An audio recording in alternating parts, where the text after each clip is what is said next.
আল্লাহর নবী ঘোষণা দিলেন, আমার বিলাল হবে ইসলামের প্রথম মুয়াজ্জিন। চিৎকার মেরে বলুন সুবহানাল্লাহ। বিলালের আজানের মধ্যে শুধু মধু ছিল না, বিলালের আজানের মধ্যে আল্লাহর মহব্বত ছিল, ইশক ছিল। বিলাল আজান দিলে এই নিয়তে দিতেন, আমার মালিকের ডাক আমার জবান দিয়ে দিচ্ছি, আমার মালিক বড়, আল্লাহু আকবার, আল্লাহ বড়। তার মধ্যে এমন কোন রিয়া ছিল না যে আমার আজান শুনে আমারে মানুষ ভালোবাসবে। বিলালের আজান হয় না ওদিকে রাতের বেলায় আল্লাহর নবীর সাহাবী বিলাল রাদিয়াল্লাহু তাআলা আনহুর ওই সারা রাত আর ঘুমায় নাই, যাই নামাজে বিছাইয়া নামাজ পড়ে আর আল্লাহর কাছে কাঁদে, ও দয়ার মালিক আল্লাহ, আমি আজান দিতে যাইয়া আমার শব্দে যে সমস্যা, আল্লাহ এটা তো আমার নিজের সৃষ্টি না, আল্লাহ এই সমস্যা তো তুমি আমারে দিয়েছো। ও দয়ার মালিক, উমাইয়া এই জবান দিয়ে তোমার জিকির করতাম, তোমারে ডাকতাম, তোমারে ডাকার কারণে আল্লাহ উমাইয়া একদিন আমার জিহ্বা কেটে দেয়। এই জিহ্বার কাটা জায়গার কারণে এইখানে গোস্ত উঁচা হইয়া যখন বরাট হইছে, আল্লাহ আমার জিহ্বা মোটা হয়ে যায় উমাইয়ার কারণে, আল্লাহ এই জিকির করার কারণে জিহ্বা কেটে দিছে। ও মালিক, তোমার জিকিরের কারণে আজকে আমার এই দশা, আজকে আমার আওয়াজের সমস্যা, এই কারণে আজকে মসজিদের মিনার থেকে আমি আজান দিতে পারি নাই। আল্লাহ আমার দায়িত্ব আমারে ফিরাইয়া দাও। রাতের বেলা কাঁদতেছে, এক ফোঁটা চোখে ঘুম নাই, চোখের পানি দিয়ে যেন যাই নামাজ ভিজে যায়। ওই দিক থেকে খবর আইছে রে বিলাল, ও বিলাল, আল্লাহর নবী ডাক দেয়, বিলাল রে আয় আয় আয়। বিলাল, তোর আজান ছাড়া কাম হবে না, তোর আজান ছাড়া ভোর হবে না, সুবহে সাদিক হবে না, আল্লাহর আরশে পৌঁছাবে না রে বিলাল। আবার আয়, তুই মুয়াজ্জিন, তুই আজান দিবি। বিলাল রাদিয়াল্লাহু তাআলা আনহু যায়া এবার আজান শুরু করলেন, আর সঙ্গে সঙ্গে সুবহে সাদিক হয়ে গেল। চিৎকার মিলে বলা যাবে কি সুবহানাল্লাহ? ওঠো বিলাল মিনারাতে, সময় বয়ে যায়,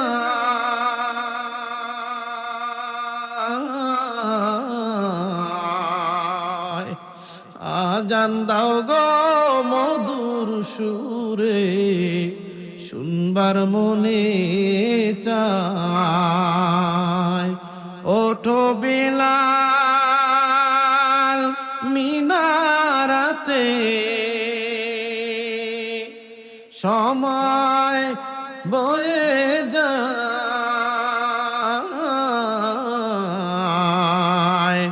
আজান দাও গো মধুর সুরে, শুনবার মনে চায়।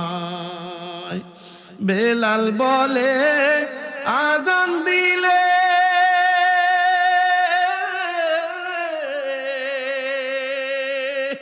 কলিজায় মোর আগুন জ্বলে।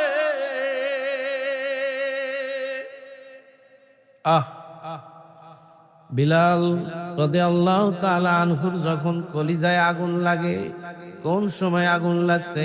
এমন একটা সময় যখন আল্লাহর নবী ইন্তেকাল করছেন, দুনিয়ায় নয়। আল্লাহর নবীর যখন ইন্তেকাল হয়ে যায়, হযরতে বিলাল মদিনা ছেড়ে দূরে চলে যায়, দীর্ঘদিন মদিনায় আসে না। আল্লাহর নবী স্বপ্নে দেখে, রে বিলাল, আমার মদিনা থেকে তুই চলে গেলি, বিলাল রে আমি নবী কি এমন অপরাধ করলাম, আমার রওজার পাশে তোর সালাম দিস না, তোরে কতদিন আমি দেখি না। এরে বিলাল, আমি নবী তোর বিরহ ব্যথা সইতে পারি না রে বিলাল, মদিনায় ফিরে আয়। বিলাল রাদিয়াল্লাহু তাআলা আনহু স্বপ্ন দেখা এরপরে যখন মদিনায় চলে আসলেন, অনেক মানুষ তাকে যায় রিকোয়েস্ট করলো, বিলাল তোমার আজান বহুদিন হয় শুনতে পাই না। এরা বিলাল, তোমার আজান বড় মধুর ছিল, এ বিলাল রে একটু আজান দে, মিনারে যায় আজান দে, তোর আজানটা বড় শুনতে মনে চায়। বিলাল রাদিয়াল্লাহু তাআলা আনহু বলেন, না না, আমি আজান দিলে তো আমার নবী আর আসবে না, আমার নবী আর মদিনায় আপনার মসজিদে নববীতে নামাজ পড়াবে না, যেই আজান দিলে নবী আসবে না সেই আজান আর আমি দিব না। সকলে যাইয়া পরামর্শ কইরা ইমাম হাসান এবং হুসাইনের কাছে গেছে, কারণ তাদের চেহারার মধ্যে নবীর চেহারার মিল। সুবহানাল্লাহ। নবীর চেহারার মিল থাকার কারণে তাদের যে বলল, তোমরা যায় যদি একটু রিকোয়েস্ট করো, বিলাল হয়তো আজান দিবে। ইমাম হাসান হুসাইন দৌড়াইয়া হযরতে বিলালকে জড়াইয়া ধরছেন, দুই ভাই মিলা বলতেছেন, রে নবীর সাহাবী হযরতে বিলাল, আপনি একটু আজান দেন, আমরাও বহুত দিন আপনার মিষ্টি কণ্ঠে মধুর কণ্ঠে আজান শুনি না। বিলাল রাদিয়াল্লাহু তাআলা আনহু রাজি হয় না, বলে না, যেই জবান দিয়ে আজান দিব, আমি আজান দিতাম আর দেখতাম আল্লাহর নবী মসজিদে নববীতে আইসা ইমামতি করতেন। আজকে আমি আজান দিব, নবী আসবে না, এটা হতে পারে না, আমি আজান দিতে পারবো না। এক পর্যায়ে সকলের রিকোয়েস্টে বিলাল রাদিয়াল্লাহু তাআলা আনহু রাজি হলেন। আর এই গজলটাই হচ্ছে ওই শানে, ওঠো বিলাল মিনারাতে সময় বয়ে যায়,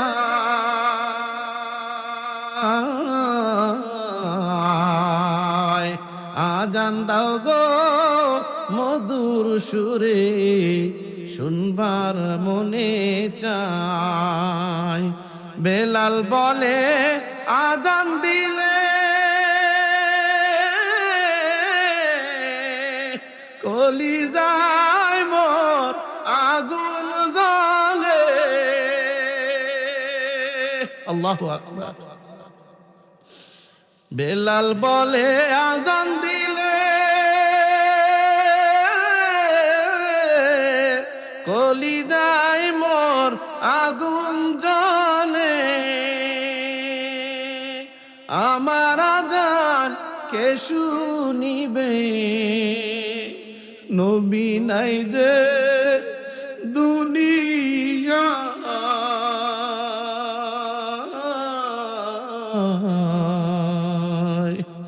আজান দাও গো মধুর সুরে, শুনবার মনে চায়। এই কালে মা মানবে যারা, কাজে লাগবে মরণ বেলা। এই কালিমার রৌশনীতে কবর হবে উজালা। লা ইলাহা ইল্লাল্লাহ, লা ইলাহা ইল্লাল্লাহ, লা ইলাহা ইল্লাল্লাহ, মুহাম্মাদুর রাসূলুল্লাহ সাল্লাল্লাহু আলাইহি ওয়াসাল্লাম। আলহামদুলিল্লাহ, বাসুদিয়া পূর্বপাড়া কেন্দ্রীয় জামে মসজিদের উদ্যোগে ৬৭তম বার্ষিক ওয়াজ ও দর মাহফিলের সম্মানিত সভাপতি, অত্যন্ত প্রিয় অত্র এলাকার হৃদয়ের স্পন্দন হযরতুল আল্লাম পীরে কামেল আল্লামা শাহ সুফি আলহাজ হযরত মাওলানা খাজা ওলিউল্লাহ সাহেব দামাত বারাকাতুহুল আলিয়া, আল্লাহ তাআলা পীর সাহেব হুজুরের হায়াতের মধ্যে বারাকা দান করুক। সকলে বলুন আমিন। আজকের এই মাহফিলের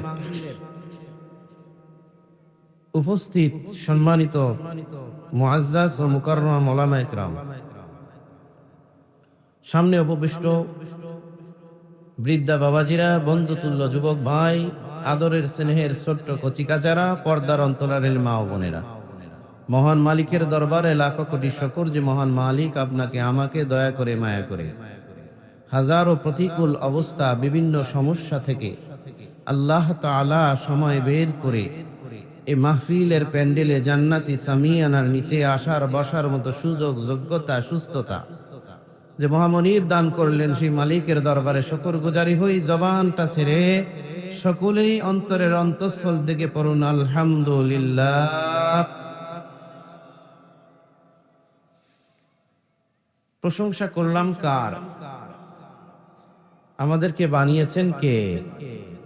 সব সময় প্রশংসা করব কার? যে আল্লাহ আমাদেরকে বানালেন, এই জবান দিলেন, জবান দিয়ে ওই আল্লাহর তাআলার আওয়াজকে সুবহানাল্লাহ, আলহামদুলিল্লাহ, আল্লাহু আকবারের আওয়াজের ধ্বনিটা আসতে হবে না জোরে হবে? আল্লাহ যেমন বড়, আল্লাহর আওয়াজ, আল্লাহর তাসবিহাতও হবে এরকম বড় আওয়াজে। রাজি আছেন তো সবাই? কারা কারা রাজি একটু হাত তুলে মালিককে দেখান। লিল্লাহে তাকবীর, লিল্লাহে তাকবীর, আলহামদুলিল্লাহ। হাত নামান। সম্মানিত হাজিরিন, বহু মানুষ এখনো প্যান্ডেলের বাইরে আছে, রাস্তায় আছে, দোকানের মধ্যে আছে। কিছু মানুষ একেবারে বিনা প্রয়োজনে বাহিরে ঘোরাফেরা করতেছে, ঠিক না বেঠিক? এটা শয়তানের ধোঁকা। শয়তান মানুষকে বারবার বারবার বিভিন্ন অবস্থা দিয়ে ধোঁকায় ফেলে। এজন্য বাবাজিদেরকে বলবো, মাহফিল প্রতিদিন হয় না, আপনাদেরকে অনুরোধ করছি কোরআন ও হাদিসের মাজমায়ে জান্নাতি সামিয়ানার নিচে অতি দ্রুত চলে আসুন। এই যে মাহফিল হচ্ছে, আমরা যদিও ঠিকানা লিখেছি বাসুদিয়ার পূর্ব পাড়া, ঠিক না বেঠিক? কিন্তু এই মুহূর্তে এই মাহফিলের প্যান্ডেলটা এটা বাসুদিয়া নাই, এটা এখন জান্নাতের বাগান। যারা সামিয়ানার মধ্যে আছে তারা জান্নাতের বাগানে আছে। সুবহানাল্লাহ বলবেন না?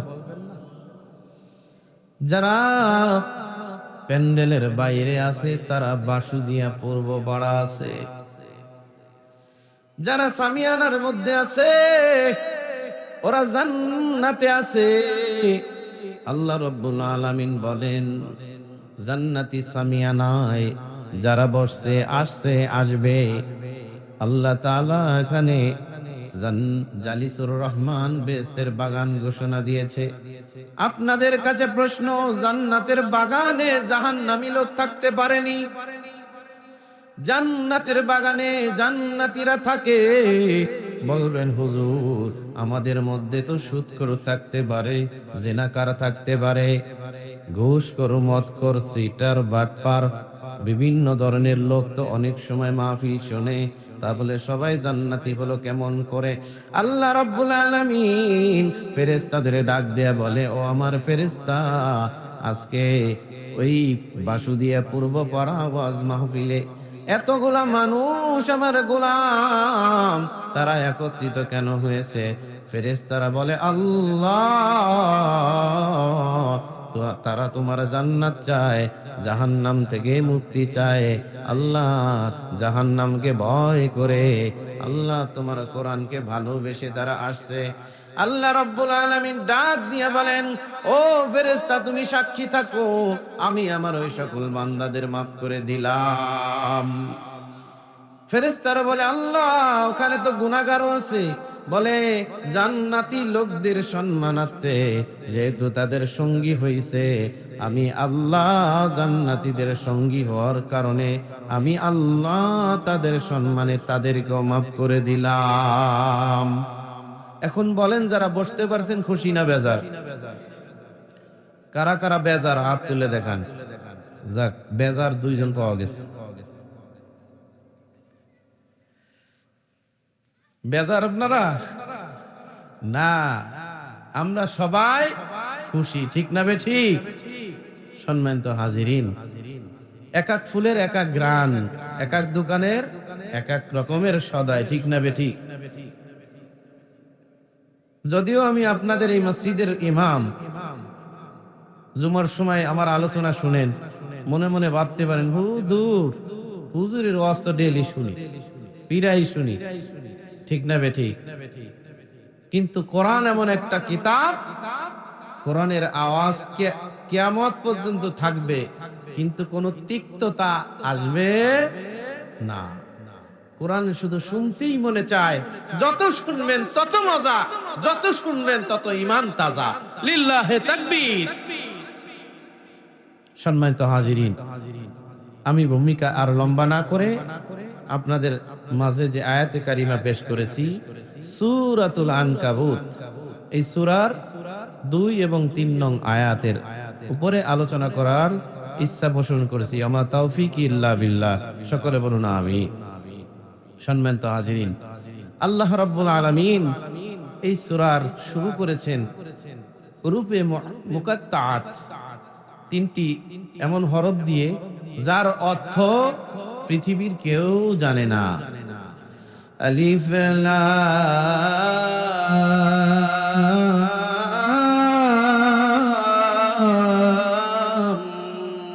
মিম। আল্লাহু আকবার। আল্লাহু আ'লাম এর অর্থ আল্লাহ ভালো জানেন। এর পরের আয়াতে আল্লাহ বলতেছেন, আহাসিবান নাসু আন ইউতরাকু আন ইয়াকুলু আমান্না। আল্লাহু আকবার। আল্লাহ রাব্বুল আলামিন বলেন, আহাসিবান নাসু আন ইউতরাকু আন ইয়াকুলু আমান্না। মানুষরা কি মনে করেছে যে বলল আল্লাহ আমরা ঈমান এনেছি আর আমি তাদেরকে পরীক্ষা ছাড়াই ছেড়ে দেব? অর্থাৎ যারা নিজেদেরকে বলবে আমরা ঈমানদার, আল্লাহ তাদেরকে পরীক্ষা করবেনই, পরীক্ষা ছাড়া কোনো উপায় নাই। এরপরে বলতেছেন, وَلَقَدْ فَتَنَّا الَّذِينَ مِنْ قَبْلِهِمْ। আমি আল্লাহ তাদের পূর্ববর্তীদেরকেও পরীক্ষা করেছিলাম। যারা ঈমান আনছে, ঈমানের উপর অটল রয়েছে, তাদের উপরে পরীক্ষা চালাইছেন কে? এরপরে আল্লাহ বলতেছেন, وَلَقَدْ فَتَنَّا الَّذِينَ مِنْ قَبْلِهِمْ فَلَيَعْلَمَنَّ اللَّهُ الَّذِينَ صَدَقُوا وَلَيَعْلَمَنَّ الْكَاذِبِينَ। আমি আল্লাহ প্রকাশ করে দিব যে যারা ঈমানদার দাবি করছো তারা কি আসলেই সত্যকারের ঈমানদার নাকি মিথ্যা দাবিদার। না, ঈমানের দাবিদার মিথ্যা, আসলে ঈমানদার না। এটা পরীক্ষা করে দেখবেন কে? আল্লাহ পরীক্ষা করবেন কি করবেন না? وَلَنَبْلُوَنَّكُمْ بِشَيْءٍ مِّنَ الْخَوْفِ وَالْجُوعِ وَنَقْصٍ مِّنَ الْأَمْوَالِ وَالْأَنفُسِ وَالثَّمَرَاتِ।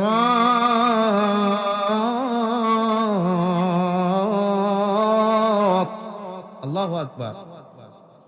আল্লাহ বলেন, আমি আল্লাহ পরীক্ষা নেব ভয় দিয়ে, ক্ষুধা দিয়ে। ওয়ালানাবলুওয়ান্নাকুম বিশাইইম মিনাল খাউফ, ভয় দিয়ে, ওয়াল জু', ক্ষুধা দিয়ে, ওয়া নাকসিম মিনাল আমওয়ালি ওয়াল আনফুস, মাল সম্পদের ক্ষতি দিয়ে,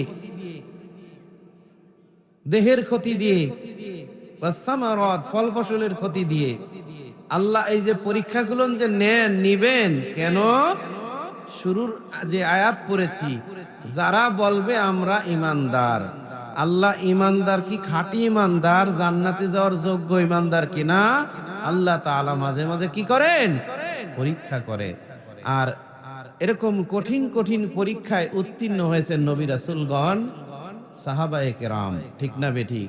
এত কঠিন ঈমানি পরীক্ষা যদি আমাদেরকে নিতেন, আমরা সব ফেল মারতাম। সাধারণ একটা মাহফিল আজকের এই পরীক্ষায় দেখেন কত মানুষ ফেল করে।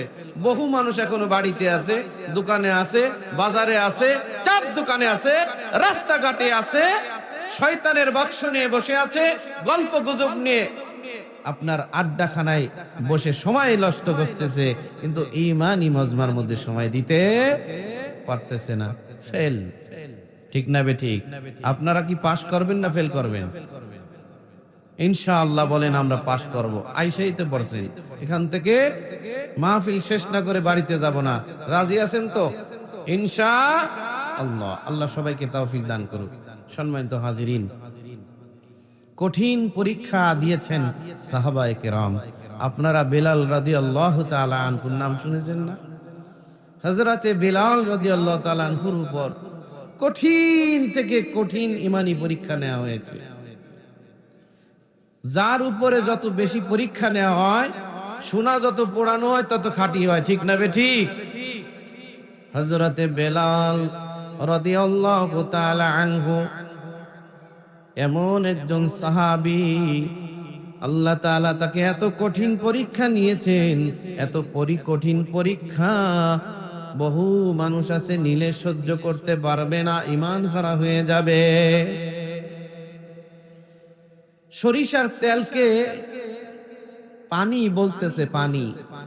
একজনের জাহাজ ডুবি হয়ে সরিষার তেল নদীর মধ্যে পড়েছে, তেল ভাসে, ডোবে না। নদীর মধ্যে বিশাল বিশাল ঢেউ, ঢেউয়ের বাড়িতে সরিষার তেল একটু নিচে যায়, আবার উপরে উঠে। এখন পানি প্রশ্ন করতেছে, সরিষার তেল তুমি কি এমন আমল করেছো?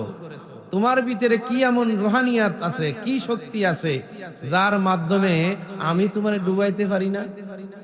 সরিষার তেল যেন বলতেছে, এরে পানি, আমাকে যখন মাটির মধ্যে রোপণ করা হয়, আমি দেখলাম অন্ধকারে নিমজ্জিত হয়ে গেলাম, জানালা নাই, দরজা নাই, অন্ধকারে আমি চিৎকার মারলাম, আমার চিৎকার কেউ শুনে না। এক পর্যায়ে আমার থেকে একটা চারা অঙ্কুরিত হলো, আমি একটা সরিষার গাছে রূপান্তর হইলাম। এরপরে রৌদ্রের কষ্ট, বৃষ্টির কষ্ট, আমাকে কেউ ঘরে নেয় না, আমি এত কষ্ট করি, চিল্লাই, আমাকে কেউ নেয় না। এরপরে এক সময় আমাকে কেটে বাড়িতে নিয়ে গেল, ভাবলাম এবার শান্তি হবে। দেখি এখন আরো বিপদ, আমাকে আশ্রাইয়া পাশ্রাইয়া পিটাইয়া পিটাইয়া আমাকে গাছ থেকে ছাড়ানো হলো। এরপরে যখন ঘরে একটা পাত্রের মধ্যে রাখা হলো, মনে করলাম এবার বুঝি আমার শান্তি, আর বুঝি আমার কষ্ট করতে হবে না, একটু বিশ্রাম নেই। কয়েকদিন পর আমাকে নিয়া একটা মেশিনের মধ্যে দিয়া, এখন দেখি সব কষ্টর চাইতে সেরা কষ্ট, মেশিনের মধ্যে আমি চ্যাপটা হয়ে যাই, এত চিল্লাই, এখন আমার কেউ ডাক শোনে না। আমি সরিষা চ্যাপটা হইয়া আবার মেশিনের মধ্যে দেয়, আবার আমাকে চিপড়ানো হয়, চ্যাপটা করা হয়, আমাকে এমন ভাবে পিষে ফেলে, আমার থেকে আস্তে আস্তে করে সরিষার তেল বের হয়। সেই তেল হলো আমি। আমার এই তেল পর্যন্ত পৌঁছাইতে অনেক কষ্ট ক্লেশ করতে হয়েছে। আল্লাহ তাআলা এই কারণে আমি তেলকে সম্মানিত করেছেন। পানিরে তোর চাইতে শক্তিশালী সমুদ্রের ঢেউ আমার ডুবাইতে পারবে না। শুধু তাই নয়, ফ্রিজের মধ্যে সব কিছু জমাট হয়, আমি সরিষারে ফ্রিজও জমাট করতে পারে না, ঠিক না বেঠিক? তাহলে কি বোঝা গেল? এই উদাহরণ থেকে বোঝা যায়, যার উপরে যত কষ্ট চাপানো হয়, পরীক্ষা নেওয়া হয়, সে তত সম্মানিত হয়, ইজ্জতওয়ালা হয়, দামি হয়, ঠিক না বেঠিক? হযরতে বেলাল রাদিয়াল্লাহু তাআলা আনহু এমন একজন নবীর সাহাবী।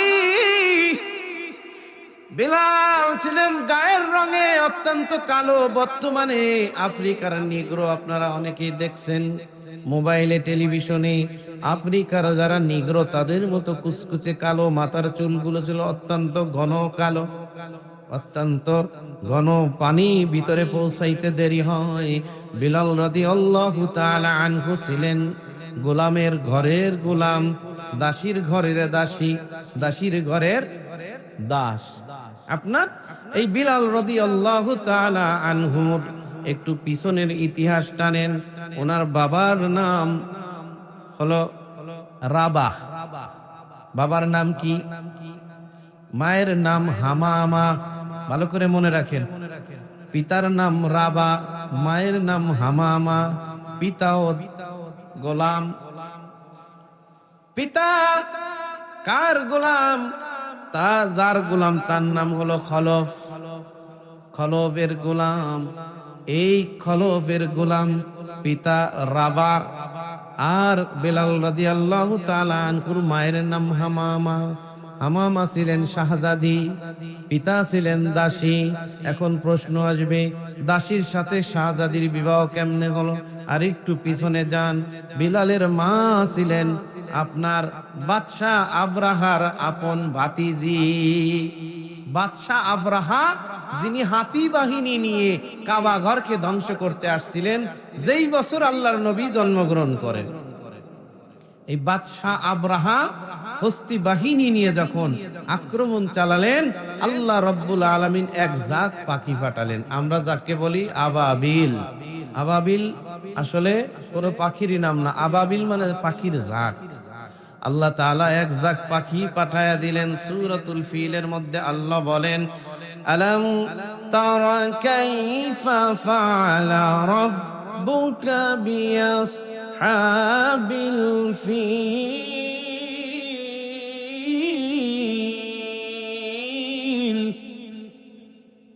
আলাম ইয়াজআল কাইদাহুম ফি তাদলিল।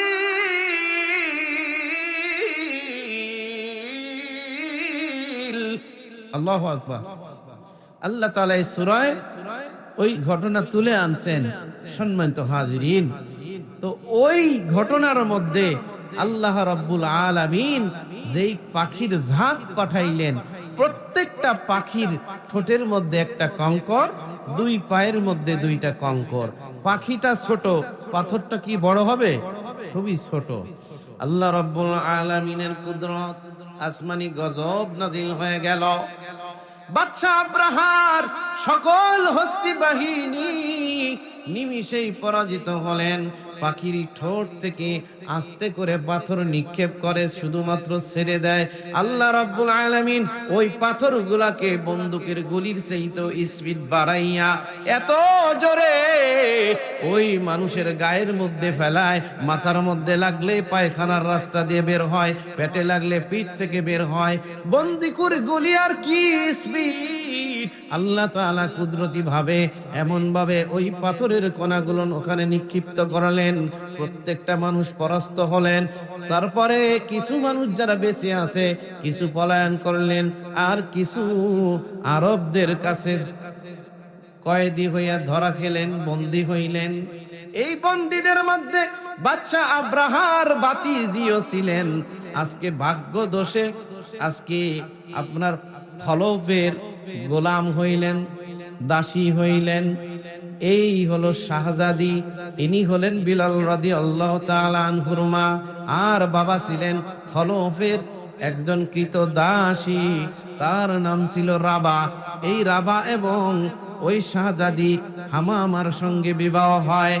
এক পর্যায়ে তাদের মধ্য থেকে, দুজনার মধ্য থেকে ওই হামামার পেট থেকে জন্মগ্রহণ করেন যিনি, তিনি হলেন বিশ্ববিখ্যাত আল্লাহ তাআলার একজন স্পেশাল গোলাম, আল্লাহর নবীর একজন নেক নজরে থাকা হযরতে বিলাল রাদিয়াল্লাহু তাআলা আনহু। এই বিলাল রাদিয়াল্লাহু তাআলা আনহুর যখন জন্ম হলেন, আস্তে আস্তে বড় হলেন। এখন মা ও কৃতদাস দাসী, বাবাও কৃতদাস। তাহলে সন্তান কি? সন্তানও খলফের কৃতদাস। আস্তে আস্তে করে বিলাল রাদিয়াল্লাহু তাআলা আনহু মাকে হারালেন, বাবাকে হারালেন, এতিম হয়ে গেলেন। আস্তে আস্তে খলফের দাস হইয়া তার আপনার অধীনস্থ হয়ে গোলামি করতে থাকলেন।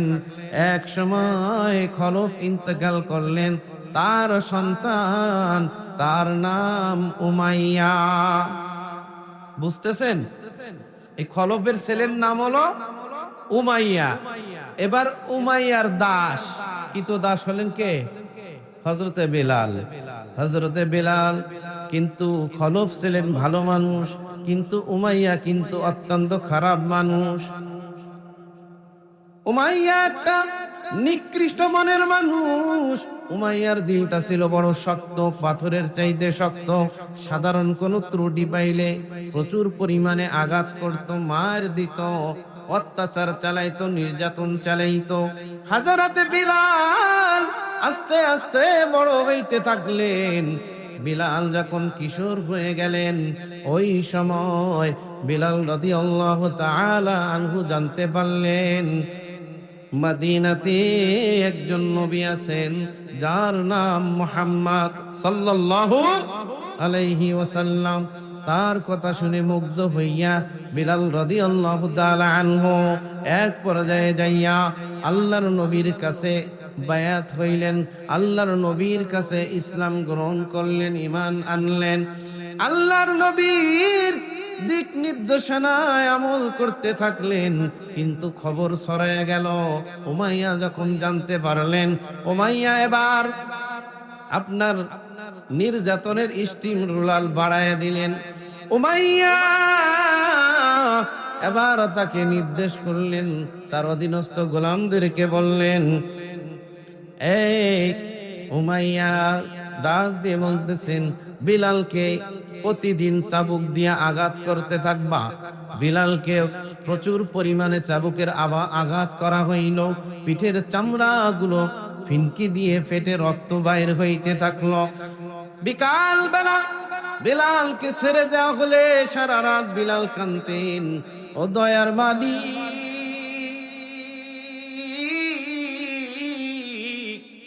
আল্লাহ, আজকে আমি ঈমান আনার কারণে আল্লাহ আমাকে নির্যাতন করা হয়। মালিক রে, তুমি সাক্ষী থাকো, আল্লাহ আমি ঈমান আনছি, ঈমান ছাড়বো না। আল্লাহ নবীজির কদম ছাড়বো না, জীবন চলে যাক। আল্লাহ শুধুমাত্র তুমি আমার দিকে একটু নেক নজর রাখো, রহমতি দৃষ্টি রাখো। বিলাল গুমরাইয়া জবান থেকে আহাদ আহাদ আহাদ বলতেন, এই শব্দটা বের হইতেন। এরপরে বিলালকে আরেক সিস্টেমে শাস্তি শুরু হলো। যুবকদের বলা হইতো বিলালের গলার মধ্যে রশি লাগাইয়া আরবের মক্কা মদিনায় বিভিন্ন জায়গার মধ্যে তাকে টানা হেঁচড়া করো। কখনো কখনো চিত অবস্থায়, কখনো কখনো ভূত অবস্থায় টানার কারণে বিলাল রাদিয়াল্লাহু তাআলা আনহুর পিছনে পিঠ থেকে রক্ত বাইর হইতো, গোস্তগুলো ছিন্ন ছিন্ন হয়ে যাইতো, বুকের গোস্তগুলো ছিন্ন বিচ্ছিন্ন হয়ে যাইতো। কখনো কখনো বিলাল রাদিয়াল্লাহু তাআলা আনহুর ওই কাটাছড়া জায়গার মধ্যে লবণ ছিটানো হইতো, আর বলা হইতো, রে বিলাল, ইসলাম ছাড়, ঈমান ছাড়, নবীজির কদম ছাড়, তোকে ছেড়ে দিব। যদি নবীর কদম না ছাড়ো, ঈমান যদি না ছাড়ো, বিলাল তোমাকে শাস্তি দিতে দিতে এক সময় মেরে ফেলানো হবে। বিলাল রাদিয়াল্লাহু তাআলা আনহু চোখের পানিগুলো ছেড়ে দিয়ে দিয়ে বলতেন, এরে উমাইয়া, কত শাস্তি দিতে পারবি দে, আমার আল্লাহর কুদরতি কদম আমি ছাড়বো না, আমার নবীর কদম আমি ছাড়বো না। মারতে মারতে আমার শরীরের প্রত্যেকটা রক্তের ফোঁটাও যদি শেষ হয়, আমি বিলাল আমার নবীর কদম ছাড়তে পারবো না। আহ, নবীর কি মোহাম্মত ছিল, নবীর প্রতি কত প্রেম। আরে নবীর প্রেম যার মধ্যে নাই, সে তো খাঁটি ইমানদার হতে পারবে না। বিলালের এত প্রেম, আল্লাহ তাআলা পরীক্ষা করার ঘোষণা দিয়েছে, আল্লাহ তাআলা পরীক্ষা নিচ্ছে। কিন্তু বিলাল রাদিয়াল্লাহু তাআলা আনহু পরীক্ষায় 100তে 100, ঠিক না বেঠিক? হযরতে বিলাল রাদিয়াল্লাহু তাআলা আনহু দিন দিন তার শাস্তির মাত্রা আরো বাড়তে থাকে। এক পর্যায়ে নবীজির কাছে খবর পৌঁছায় যায়। আল্লাহর নবী বলেন, রে আবু বকর, আমার বিলালকে তারা কত কষ্ট দিচ্ছে, তুমি যাও যাও উমায়ের হাত থেকে বিলালকে উদ্ধার করো, টাকা লাগলে টাকা দিয়ে উদ্ধার করো, গোলামের বিনিময়ে হইলেও তাকে আরেকটা গোলাম দিয়া বিলালকে মুক্ত করো। আল্লাহর নবীর নির্দেশ পাইয়া হযরতে আবু বকর যাইয়া গোলামের বদলে গোলাম অথবা টাকা পয়সা দিয়া তাকে ছাড়াই আনলেন, নবীর কদমে দিলে আল্লাহর নবী তাকায় দেখেন বিলাল রাদিয়াল্লাহু তাআলা আনহু ছিলেন কুৎসিত কালো ঠিক, কিন্তু উঁচু লম্বা ছিলেন, নাকটা ছিলেন ফেটা, গায়ের রং ছিল কালো। কিন্তু বিলাল রাদিয়াল্লাহু তাআলা আনহু নির্যাতনের কারণে মাঝে মাঝে না খাওয়ায় রাখার কারণে শুকায়া গেছিল। শরীরের দিকে তাকাইলে আল্লাহর নবীর বড় মায়া হয়, বিলালকে বুকে চড়াইয়া ধরে বলে, ওরে বিলাল আমার বুকে আয় আয় আয়, আমি নবী তোর কষ্ট সইতে পারি না। এরে বিলাল আজ থেকে তুই আমার সাথে থাকবি, তোকে আর কেউ গোলাম বানাইতে পারবে না। চিৎকার মেরে বলুন আল্লাহু আকবার। আল্লাহর নবী আস্তে আস্তে করে এক পর্যায়ে একটা সময় যখন এমন আসলো মদিনাতে হিজরত করার প্রয়োজন দেখা দিল, বিলাল রাদিয়াল্লাহু তাআলা আনহুকে নির্দেশ করলে তিনি যাইতে চান না। তিনি ডাক দিয়ে বলেন, ওগো আল্লাহর নবী, সবাই যাক, আমি আপনার কদম ছাড়ব না। কিন্তু এক পর্যায়ে আল্লাহর নবীর নির্দেশ পালন করার জন্য বিলাল রাদিয়াল্লাহু তাআলা আনহু হিজরতের জন্য মদিনাতে গেলেন। এক সময় নামাজের জন্য মসজিদ করা হইল। এখন এই মসজিদে মানুষকে একত্রিত করা নিয়ে একটা ঝামেলা, কিভাবে মানুষকে একত্রিত করবে। আল্লাহর নবীর আর একজন সাহাবী স্বপ্নযোগে আজানের বাক্যগুলো শুনতে পারলেন। আমার দিকে খেয়াল করেন, আল্লাহর নবীর এক সাহাবীকে আল্লাহ তাআলা স্বপ্নযোগে আজানের বাক্যগুলো শিখায় দিলেন। ওই সাহাবী এসে নবীকে জানাইলে নবীর বড় পছন্দ হয়। আল্লাহর নবী বলেন, বিলালকে এই বাক্যগুলো শিখায় দাও। তখন বিলালকে এই বাক্যগুলো শিখায় দেয়া হলো। আল্লাহু আকবার, আল্লাহু আকবার, আশহাদু আল্লা ইলাহা ইল্লাল্লাহ, আশহাদু আল্লা ইলাহা ইল্লাল্লাহ, আশহাদু আন্না মুহাম্মাদার রাসূলুল্লাহ, আশহাদু আন্না মুহাম্মাদার রাসূলুল্লাহ। বাক্যগুলো যখন শিখায়া দিলেন, পরিপূর্ণ আজান যখন বিলাল রাদিয়াল্লাহু তাআলা আনহু শিখে ফেললেন, আল্লাহর নবী ঘোষণা দিলেন, আমার বিলাল হবে ইসলামের প্রথম মুয়াজ্জিন। চিৎকার মেরে বলুন সুবহানাল্লাহ। এত মর্যাদার অধিকারী কেন হলেন? কেন হলেন? কারণ দুনিয়ার কোন শক্তি তাকে আল্লাহর ঈমান, আল্লাহর প্রতি ঈমান, নবীর প্রতি ঈমান থেকে ফিরাইতে পারে নাই। ঠিক না বেঠিক? যত শাস্তি দিছে আল্লাহকে বলে নাই, কারণ ঈমানদাররা সব চাইতে ভালোবাসেন কাকে? কাকে ভালোবাসে? আল্লাহু ওয়ালিয়ুল্লাযীনা আমানু। আল্লাহ হলেন ইমানদারদের অভিভাবক, আর এই কারণে ইমানদার আল্লাহকে বেশি ভালোবাসে। ওয়াল্লাযীনা আমানু আশাদ্দু হুব্বান লিল্লাহ।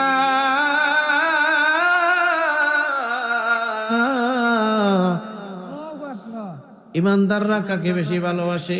আল্লাহকে ভালোবাসে। এজন্য ইমানদার জীবন দিতে চায়, ইমান ছাড়তে রাজি নয়। ইমানদার ব্যবসা বাণিজ্যের লস করাইতে রাজি, কিছু সময়ের জন্য দোকান বন্ধ করে নামাজ ছাড়তে রাজি হয় না, কারণ ইমানদার আল্লাহকে ভালোবাসে। ইমানদার ব্যবসার লস হয় হোক, তবু আমার মালিকের কুদরতি কদমে সিজদা দেওয়া লাগবে। এজন্য দেখবেন সব ফালাইয়া মসজিদে চইলা আসে। এজন্য দেখবেন কোরআনের মাহফিল হলে ইমানদাররা ঘরে বসে থাকতে পারে না, শুয়ে থাকতে পারে না, কারণ আল্লাহকে বেশি ভালোবাসে। এজন্য দেখবেন মাহফিলের প্যান্ডেলে প্যান্ডেলে দৌড়ায়, চরমোনার ময়দানে যায়, ইস্তেমের ময়দানে যায়। ঠিক না বেঠিক? কারণ ইমানদার কাকে বেশি ভালোবাসে? বিলাল রাদিয়াল্লাহু তাআলা আনহুকে আজানের বাক্য শিখাইয়া মুয়াজ্জিন বানায়া দেয়া হলো। বিলালের কণ্ঠ ছিল অত্যন্ত মধুর, কিন্তু জিহ্বা ছিল ভারী। আশহাদু না বলতে যাইয়া আস সাদু বলতেন। এই সমস্যা, অর্থাৎ একটা হরফের উচ্চারণ তার হইতো না। অনেকেই কয় তার জিহ্বা ছিল মোটা, এজন্য আসলে না, না, এই কারণে আজানের শব্দে ডিস্টার্ব না। ডিস্টার্বের কারণ আমি বলতেছি, আল্লাহর নবী তাকে মুয়াজ্জিন বানানোর পর কিছুদিন এভাবে অতিক্রম করার পর সাহাবায়ে কেরাম দু একজন থেকে কথা আসতে লাগলো, আল্লাহর নবী গো, বিলালের কণ্ঠ অত্যন্ত চমৎকার মধুর, কিন্তু তার আওয়াজের মধ্যে একটু সমস্যা। আল্লাহর নবী আশহাদুর জায়গায়, সিনের জায়গায় আসাদু সিন উচ্চারণ করতেন। আল্লাহর নবী গো, সুতরাং একজন মুয়াজ্জিন নিযুক্ত দেন যার কণ্ঠ সুন্দর, উচ্চারণ সুন্দর। আল্লাহর নবী দেখলো অধিকাংশ সাহাবী তখন মত দিছে, তো আল্লাহর নবী আর একজনকে মুয়াজ্জিন বানায়া দিলেন। বলল, ঠিক আছে বিলাল, তুমি আপাতত একটু বন্ধ রাখো, তোমার বদলে কাল থেকে আজান দেবে অমুক। তাকে নির্দেশ দেয়া হলো। পরের দিন সকালে ফজরের আজান হইল, কিন্তু আল্লাহর নবী আজকে সাহাবায়ে কেরামদের নিয়ে অপেক্ষা করতেছেন সুবহে সাদিক কখন হয়, কিন্তু আজকে আর সূর্য ওঠে না, আজকে আর আলোকিত হয় না, বরঞ্চ কেমন জানি অন্ধকার আস্তে আস্তে আরো বাড়ে, সকাল হয় না। আল্লাহর নবী চিন্তায় পড়ে গেলেন। হঠাৎ করে জিবরিল আমিন হাজির, বলতেছে, আল্লাহর নবী গো, আজকে কি কোনো আজান হয় নাই? বলে, কেন? আজান তো দিছে, বরং আগের চাইতে আরো সুন্দর মুয়াজ্জিন, যার আজানও সুন্দর, আওয়াজও স্পষ্ট, ক্লিয়ার, পরিষ্কার। বলে, না না ও নবী, বিলালের আজান আমরা বাইতুল মামুর থেকে শুনতে পাই, কিন্তু আজকের আজান আসমানে পৌঁছায় না। লিল্লাহে তাকবীর। বিলালের আজানের মধ্যে শুধু মধু ছিল না, বিলালের আজানের মধ্যে আল্লাহর মহব্বত ছিল, ইশক ছিল। বিলাল আজান দিলে এই নিয়তে দিতেন, আমার মালিকের ডাক আমার জবান দিয়ে দিচ্ছি, আমার মালিক বড়, আল্লাহু আকবার, আল্লাহ বড়। তার মধ্যে এমন কোন রিয়া ছিল না যে আমার আজান শুনে আমারে মানুষ ভালোবাসবে। বিলালের আজান হয় না, ওদিকে রাতের বেলায় আল্লাহর নবীর সাহাবী বিলাল রাদিয়াল্লাহু তাআলা আনহুর ওই সারা রাত আর ঘুমায় নাই, যাই নামাজে বিছাইয়া নামাজ পড়ে আর আল্লাহর কাছে কাঁদে, ও দয়ার মালিক আল্লাহ, আমি আজান দিতে যাইয়া আমার শব্দে যে সমস্যা, আল্লাহ এটা তো আমার নিজের সৃষ্টি না, আল্লাহ এই সমস্যা তো তুমি আমার দিয়েছো। ও দয়ার মালিক, উমাইয়া এই জবান দিয়ে তোমার জিকির করতাম, তোমার ডাকতাম, তোমার ডাকার কারণে আল্লাহ উমাইয়া একদিন আমার জিহ্বা কেটে দেয়। এই জিহ্বার কাটা জায়গার কারণে এইখানে গোস্ত উঁচা হইয়া যখন বরাট হইছে, আল্লাহ আমার জিহ্বা মোটা হয়ে যায়, উমায়ার কারণে, আল্লাহ জিকির করার কারণে জিহ্বা কেটে দিছে। ও মালিক, তোমার জিকিরের কারণে আজকে আমার এই দশা, আজকে আমার আওয়াজের সমস্যা, এই কারণে আজকে মসজিদের মিনার থেকে আমি আজান দিতে পারি নাই। আল্লাহ আমার দায়িত্ব আমারে ফিরাইয়া দাও। রাতের বেলা কাঁদতেছে, এক ফোঁটা চোখে ঘুম নাই, চোখের পানি দিয়ে যেন যাই নামাজ ভিজে যায়। ওই দিক থেকে খবর আইছে রে বিলাল, ও বিলাল, আল্লাহর নবী ডাক দেয়, বিলাল রে,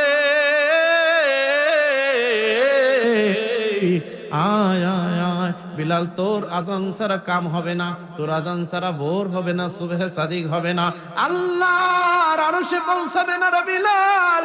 আবার আয়, তুই মুয়াজ্জিন, তুই আজান দিবি। বিলাল রাদিয়াল্লাহু তাআলা আনহু যায়া এবার আজান শুরু করলেন, আর সঙ্গে সঙ্গে সুবহে সাদিক হয়ে গেল। চিৎকার মেরে বলা যাবে কি সুবহানাল্লাহ? ওঠো বিলাল মিনারাতে, সময় বয়ে যায়,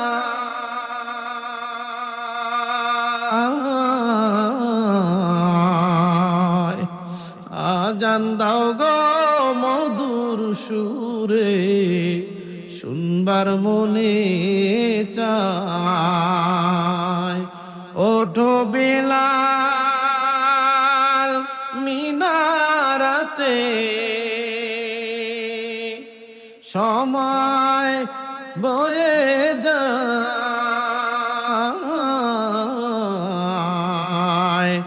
আজান দাও গো মধুর সুরে শুনবার মনে চায়। বেলাল বলে আজান দিলে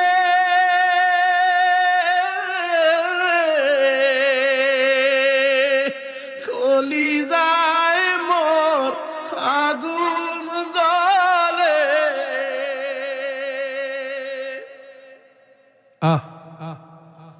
বিলাল রাদিয়াল্লাহু তাআলা আনহুর যখন কলিজায় আগুন লাগে, কোন সময় আগুন লাগছে?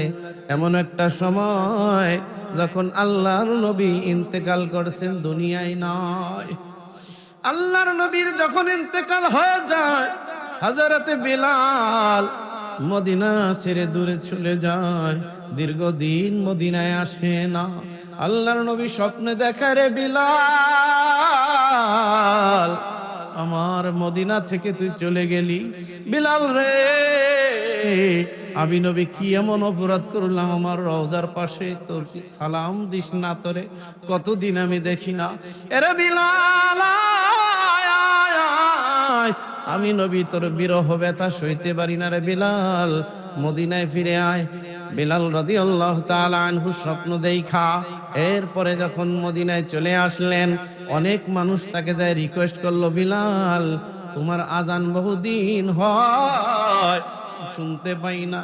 এরা বিলাল, তোমার আজান বড় মধুর ছিল, বিলাল রে একটু আজান দে, মিনারায় যায় আজান দে, তোর আজানটা বড় শুনতে মনে চায়। বিলাল রাদিয়াল্লাহু তাআলা আনহু বলেন, না না, আমি আজান দিলে তো আমার নবী আর আসবে না, আমার নবী আর মদিনায় আপনার মসজিদে নববীতে নামাজ পড়াবে না, যেই আজান দিলে নবী আসবে না সেই আজান আর আমি দিব না। সকলে যাইয়া পরামর্শ কইরা ইমাম হাসান এবং হুসাইনের কাছে গেছে, কারণ তাদের চেহারার মধ্যে নবীর চেহারার মিল।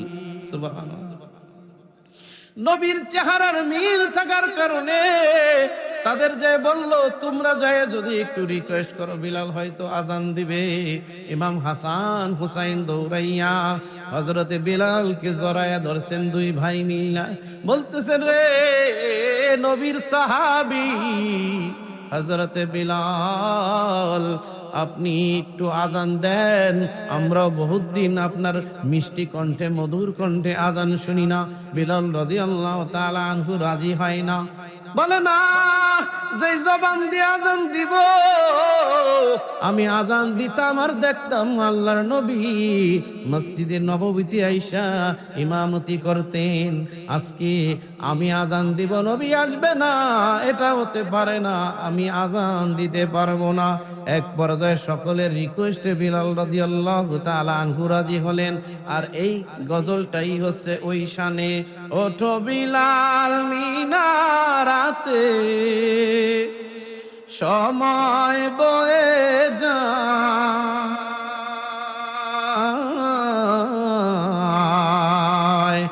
আজান দাও গো মধুর সুরে শুনবার মনে চায়।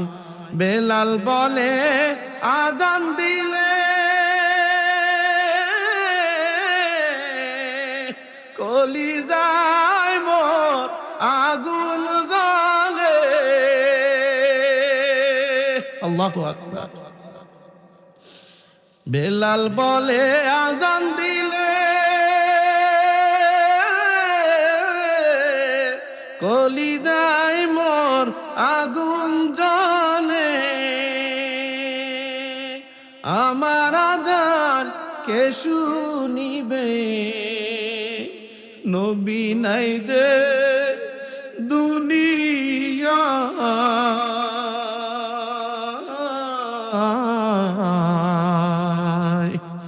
আজান দাও গো মধুর সুরে শুনবার মনে চায়। হাসান হুসাইন বলে দাও গো আজান,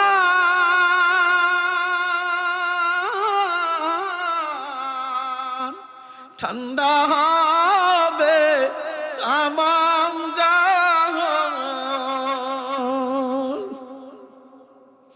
ইমাম হাসান হুসাইন বলে দাও গো আজান,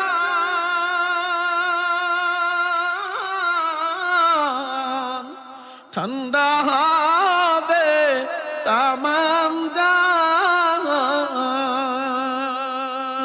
তোমার আজান শুনলে পরে মোদের ঘুম ভাঙ্গিয়া যায়। আজান দাও গো মধুর সুরে, শুনবার মনে চায়। সব লোকেরই কথা মতে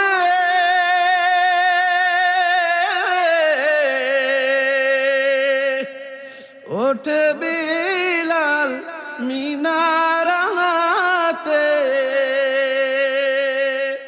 মোহাম্মদ নাম বলার সাথে বিলাল বেহুশ হইয়া যায়।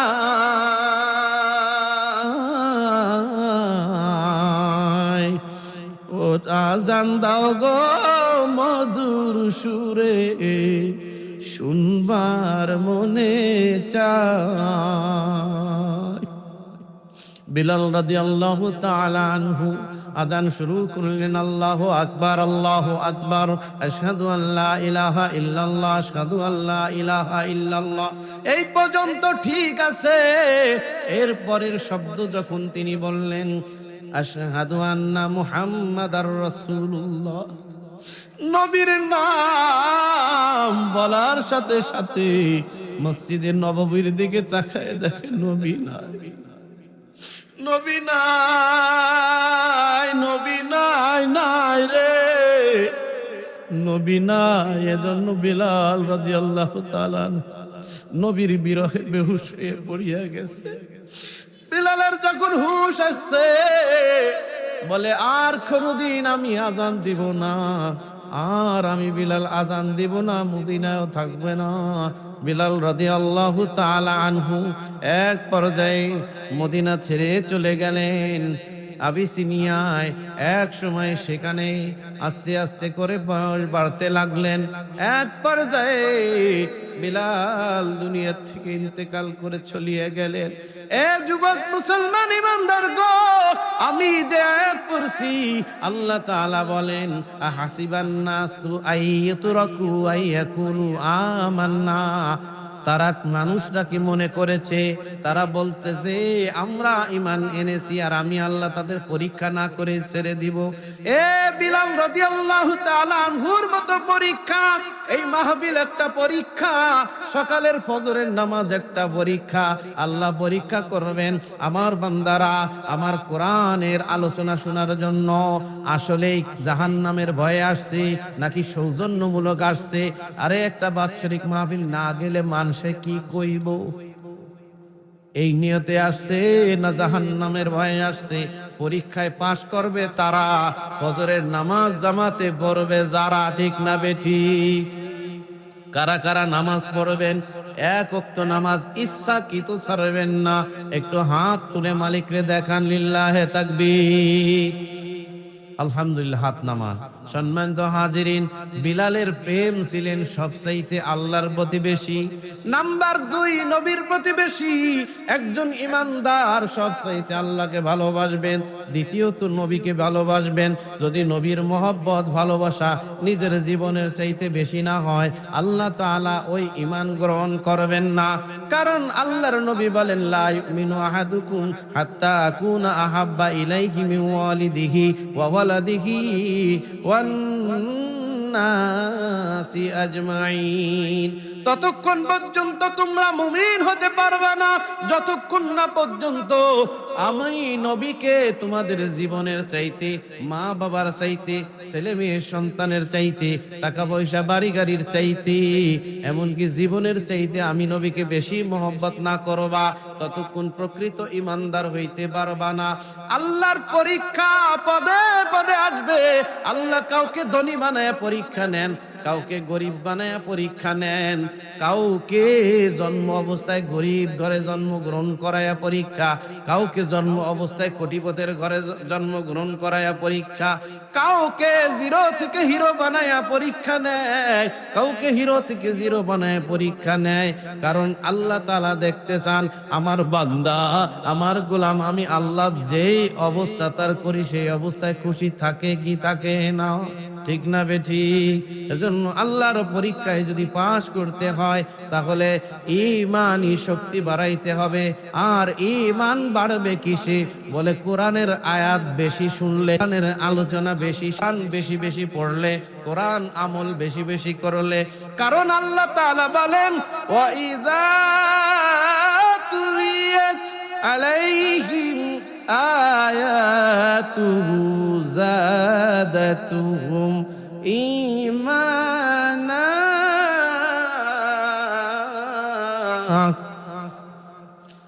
তাদের সামনে যখন কোরআন তেলাওয়াত করা হয় তাদের ঈমান বাড়ে কি বাড়ে? আরে ঈমান বাড়ে কোরআন তেলাওয়াতের দ্বারা, কোরআনের উপর আমলের দ্বারা, কোরআন শুনলে, কোরআনের তাফসীর শুনলে, ঠিক না বেঠি? কোরআন যারা শুনবে আর যারা খাঁটি ঈমান হইবে, খাঁটি ঈমানদার যারা হবে তাদের কয়েকটা গুণ আছে, 5টা গুণ। আল্লাহ রাব্বুল আলামিন সূরাতুল আনফালের মধ্যে বলেন, কি বলেন? ইন্নামাল মুমিনুনা আল্লাযীনা ইযা যুকিরাল্লাহু ওয়াজিলাত কুলুবুহুম।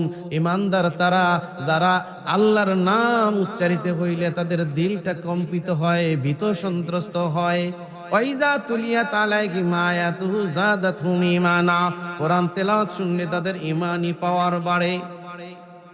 ওয়াইজা তুলিয়াত আলাইহিম আয়াতুহু যাদাতহুম ঈমানা ওয়া আলা রাব্বিহিম ইয়াতাওয়াক্কালুন।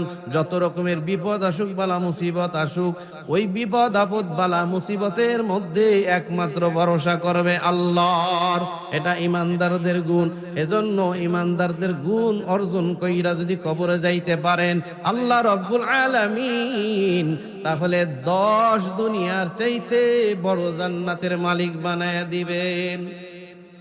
जन्नत दोज़ख से या रब क्या करो, आरज़ू है मैं तुझसे देखा करो, या इलाही मुझसे मुझको दूर कर, ताकि देखो मुझमें तुझको एक नजर।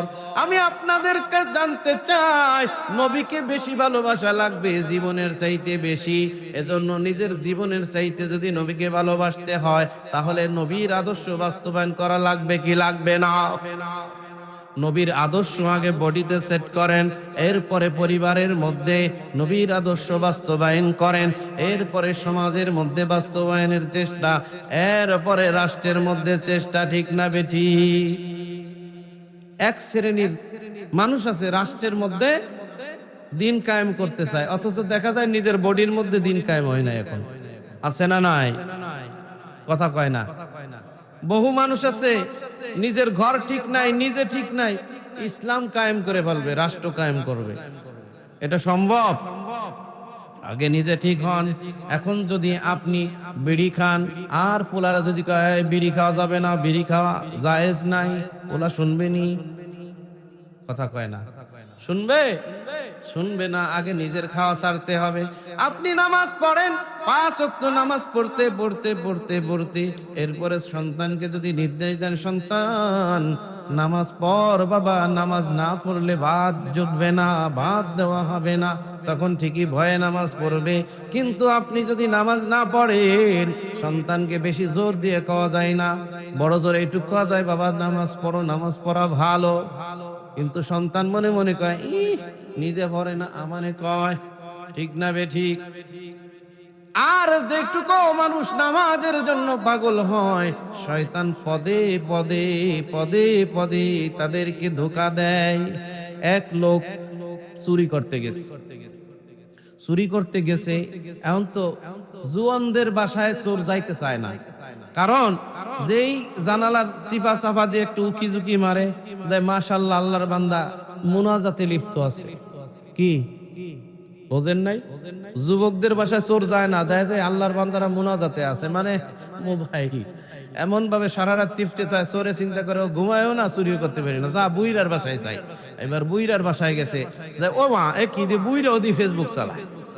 আরে বুইরার ফেসবুক ওইটা না, বুইরার ফেসবুক হলো তাসবিহ। বুইরা তাসবিহ হাত করতেছে, ওর মরণের ভয়টা একটু বেশি, যেহেতু বুড়া মানুষ। চোরে চিন্তা করে কখন ঘুমাবে, তখন আমি চুরি করব। যখন বুইরা ঘুমাইছে, চোরে ঠিকঠাক মতো কইরা সব কিছু গাট্টি গোল করছে। বুইরা আস্তে আস্তে করে দেখে যে সর্বনাশ, শব্দ নিয়ে যায়, গাট্টি সহ চোরে একবার ধরছে শক্ত কইরা। যাবি কই, তোর একদিন কি আমার 2 দিন। ধরছে, যখন ধরছে এখন চোরে মুয়ের দিক চায় কয়, আহারে আপনি আমার চাচার মতো লাগেন, আপনি আমার বাবার মতো লাগেন। ও এখন চাচাই চিন্তা করে, আহারে আমার সন্তানরা বিদেশের বাড়িতে থাকে, কতদিন সন্তানের মুখ দেই না, বেচারা আমারে বাবার মতো কইলো, চাচার মতো কইলো, একটু মনটা নরম হইছে। এখন তুই যাই করস না কেন, আজকে তোরে ছাড়তাছি না। এখন একটু পরে চোরে ঠক ঠক ঠক ঠক করে কাঁপে, শীতে কাঁপতেছে, কাঁপুনি ধরছে। কিরে কাপড়, শীতের মধ্যে চুরি করতে আসো, চাদর নিয়ে আইবি না? আমি কি চাদর ছাড়াই ছিলাম নাকি? আপনিই তো ঝামেলাটা করলেন। আমি গাট্টি বক্সার গোল করছি, চাদরটা হলো আপনার ঘরে রাখছিলাম, যে গাট্টিটা বাইন্দা এর উপরে চাদর নিয়ে আমু, তাই নাকি? বলে হ্যাঁ, যা চাদরটা নিয়ে আয়, আমি এনে দাঁড়াইতেছি। মাশাআল্লাহ, চোর দৌড় দিয়ে যায়া হ্যার চাদরটা তো তোর আনে নাই, বুইরা যে কম্বল মুনা দিয়ে ঘুমাইছিল, কম্বলটা লইয়া পিছনের দরজা দিয়া ফুরুত চোর পলাইছে, ধোকা দিছে। চাচাই তো বেশ কিছুক্ষণ ঠান্ডার মধ্যে কষ্ট টষ্ট কইরা যায় দেখে সর্বনাশ, চোরে তো আমি যে কম্বল গায়ে দিছিলাম, ও হেইটা হলো এ দৌড় দিছে। ধোকা বাস্ত চোরের চোর, আর একদিন যদি আসিস সেই দিন করে ধরবো। চোর তো এমন, একদিন চুরি করে মজা পাইছে, ও আবার আর একদিন আইছে, বেশ কিছুদিন পরে আসলে চাচা আজকে ধরে ধর্ম তো ধর্ম ছাড়ব না। আজকেও ঠিক গাট্টি বক্সা নিয়ে যখন বাইরে বেরোছে, আজকেও যাই ধরছে সব, আজকে আর তোরে ছাড়বো না। এখন কিছু দূর যাইয়া পায়ের মধ্যে কয় উফ, চোরে কইতেছে আজকে আবার কি হইলো? পায়ে কাটা বিঁধছে। জুতা কই? জুতা তো আনছিলাম, আপনার ঘরে রয়ে গেছে, অনেক তাড়াহুড়া করে আইছি তো। আজকে তুই যত যুক্তি দেখাস, আজকে আমি তোরে ছাড়তেছি না। আমি কি যাব নাকি? আমি এখানে স্টিল, আমি নড়ব না। আপনার চোখের কসম, আপনার মাথার কসম, আপনার ঠ্যাঙের কসম, চাচা আমি আজকে এখানে যাব না, আপনি আমারে জেলখানায় লয়ে যান। হাত ধরে টানতেছে, টানুস কে? চুরি করছিস তুই, আমারে টানুস জেলখানায় নিয়ে যাবি না? মানে আমারে নিয়ে ভর্তি করেন। রাখ, তুই এক কাজ কর। কি? তুই আজকে এনে থাক, আমি যাই তোর জুতো আনতেছি। তুই যাই আবার আমার কম্বল নিয়ে দৌড় দিবি? চাচা জুতো আনতেছে, আইসা দেখে গাট্টিও নাই, চোরও নাই। এখন এই যে ধোঁকাবাজ শয়তান, ঠিক এরকম ধোঁকা দিয়ে দিয়ে মানুষকে বিভিন্ন রকমের ধোঁকা দিয়ে মাহফিল থেকে ফিরায় রাখে, নামাজ থেকে ফিরায় রাখে, ঈমান থেকে ফিরায় রাখে। এজন্য শয়তানের সাথে যদি লড়তে হয়, বাঁচতে হয়, তাহলে ঈমান দিয়ে বাঁচতে হবে, ঠিক না বেঠিক? সম্মানিত হাজিরিন, আপনাদের মাঝে আমি আলোচনা করেছিলাম সূরাতুল আনকাবুত আয়াত নম্বর 2। আহাসিবান নাসু আইয়ুতরাকু আইয়াকুলু আমান্না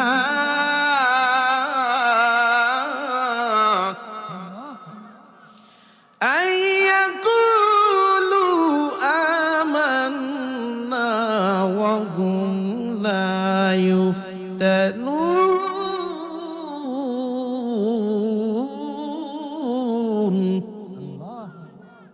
আল্লাহ বলেন, হে মানুষেরা, তোমরা কি এটা ভেবে নিয়েছো তোমরা বলবা আমি ইনাম এনেছি আর আমি তোমাদেরকে এমনিতেই ছেড়ে দেব, পরীক্ষা নিব না? ঠিক না বেঠিক? বিলাল রাদিয়াল্লাহু তাআলা আনহুকে পরীক্ষা নিয়েছেন, আপনাকে আমাকেও পরীক্ষা নেবেন। আমি বলেছিলাম ফজরের নামাজও একটা পরীক্ষা। কালকে কারা কারা গভীর রাত্রে ঘুমাইয়া ফজরের নামাজ পড়বে দেখবেন কে? এটা ইমানদারদের আলামত। আমিও দেখব পাক্কা খাঁটি মুমিন, দাবিদারের মুমিন নাকি সত্যকারের মুমিন, ফজরে দেখা যাবে। ঠিক না বেঠিক? আর একটা জিনিস, বিলাল রাদিয়াল্লাহু তাআলা আনহুর মধ্যে ছিলেন আল্লাহর প্রেম, নবীর প্রেম। এজন্য নবীর প্রেম লাগবে কি লাগবে না? মদিনায় কারা কারা গেছেন নবীর প্রেমে? এখানে কারা কারা গেছেন? মদিনাতে কারা কারা গেছেন? হাত তুলে দেখান তো। মাশাআল্লাহ, বেশ কিছু লোক আছে। হাজী সাহেব, এই সৌভাগ্য সবার হয় না। নবীর প্রেম অন্তরে থাকতে হয়। নবীর প্রেম যদি অন্তরে না থাকে, আল্লাহ তাআলা মদিনা দেখার স্বপ্ন কোনোদিন পূরণ করবে না। নবীর বিরহ থাকতে হবে, নবীকে দেখার বাসনা থাকতে হবে, মদিনায় যাওয়ার বাসনা থাকতে হবে, হজ্জে বাইতুল্লাহর পিপাসা থাকতে হবে। ঠিক না বেঠিক? কারা কারা মদিনায় যাইতে চান একটু হাত তুলে দেখান এবার, যারা যাইতে চান। লিল্লাহে তাকবীর। তাহলে আমার সঙ্গে একটু মোহব্বত নিয়ে গান যদি অন্তর থেকে গাইতে পারেন, আল্লাহ তাআলা হতে পারে জীবনে একটিবারের জন্য হলেও মদিনায় আপনাকে নিবেনি। মদিনা যাইতে পারলাম না, মদিনা দেখতে পারলাম না, মদিনা যাইতে পারলাম না। একটু মোহব্বত নিয়ে গাওয়া যাবে কি? মদিনা যাইতে পারলাম না, মদিনা দেখিতে পারলাম না, মদিনা যাইতে পারলাম না। আমি অসহায় তাই এত দূরে রই, আমি অসহায় তাই এত দূরে রই, শুধু সালাম জানাই, মদিনা যাইতে পারলাম না, মদিনা দেখিতে পারলাম না। মদিনা নাম কত সুন্দর,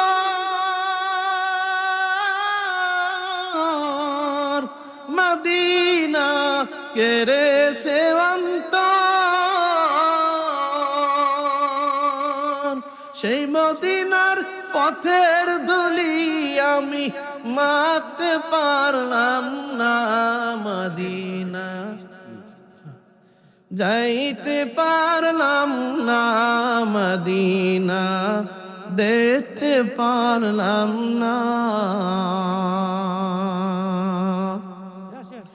মদিনা নাম কত মধু,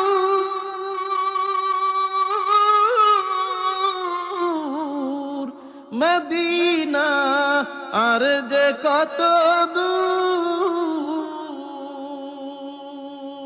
পাখির নাই ডানা থাকলে আমি উড়ে যেতাম মদিনায়, মদিনা যাইতে পারলাম না, মদিনা দেখতে পারলাম না।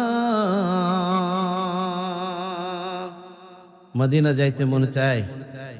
আল্লাহ আমাদের সকলকে মদিনাওয়ালার পাগল হয়ে, আল্লাহর পাগল হয়ে কবরে যাওয়ার তৌফিক দান করুক। সকলে বলুন আমিন। যতটুকু আলোচনা করেছি শুনেছি, আল্লাহ তাআলা আমাদেরকে